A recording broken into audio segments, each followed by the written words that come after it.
अमरीकी सदर जो बाइडन ने फौरन अपना बैग पैक करके इसराइल पहुंचने का फैसला कर लिया है। वजह ये बनी कि रूसी सदर व्लादिमीर पुतिन चाइना पहुंच चुके हैं, जहां बीजिंग में उन्हें बेहतरीन इस्तकबाल मिला है।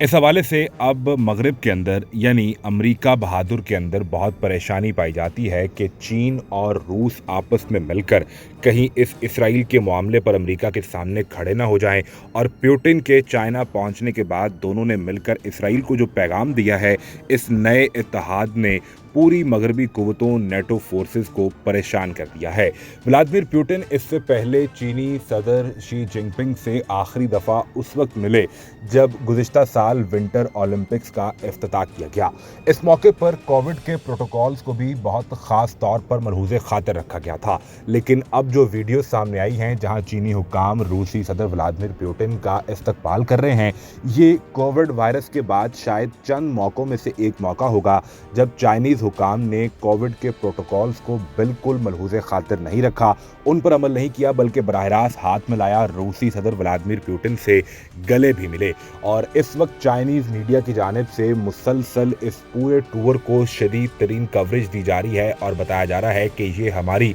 उस आपस की दोस्ती का समर और नतीजा है जो गुज़िश्ता साल शुरू हुई थी, जिसने अब अमेरिका को परेशान कर दिया है। चाइना के कैपिटल बीजिंग में 2022 में होने वाली इस मुलाकात के बाद अब इसराइल की जंग जो कि फ़लस्तीनियों के ख़िलाफ़ जारी है, ऐसे में रूस और चीन ने पहले ही इसराइल को ख़बरदार कर दिया था कि अपने हरकतों से बाज आ जाओ और फ़ौरन जंगबंदी की जाए, वरना इस सारी सूरत हाल में हमें खुद से कूदना पड़ेगा और आपको बज़ोरे ताकत रोकना पड़ेगा। जैसे ही रूसी सदर व्लादिमीर पुतिन चीन पहुंचे तो अमरीकी सदर जो बाइडन के इसराइल जाने की खबर भी कंफर्म हो गई और वो बुध के रोज़ इसराइल जाएंगे। वहां जो बाइडन इसराइली वज़ीर आज़म नेतन्याहू से मुलाकात करेंगे और हमास को किस तरीके से एलिमिनेट करना है, उन पर हमले कैसे शदीद करने हैं, इस हवाले से भी इसराइली वज़ीर आज़म नेतन्याहू से बात की जाएगी। गज़ा की सूरत हाल पर भी जो बाइडन को ब्रीफिंग दी जाएगी। बुनियादी तौर पर मसला ये है कि इस वक्त अमेरिका के सदर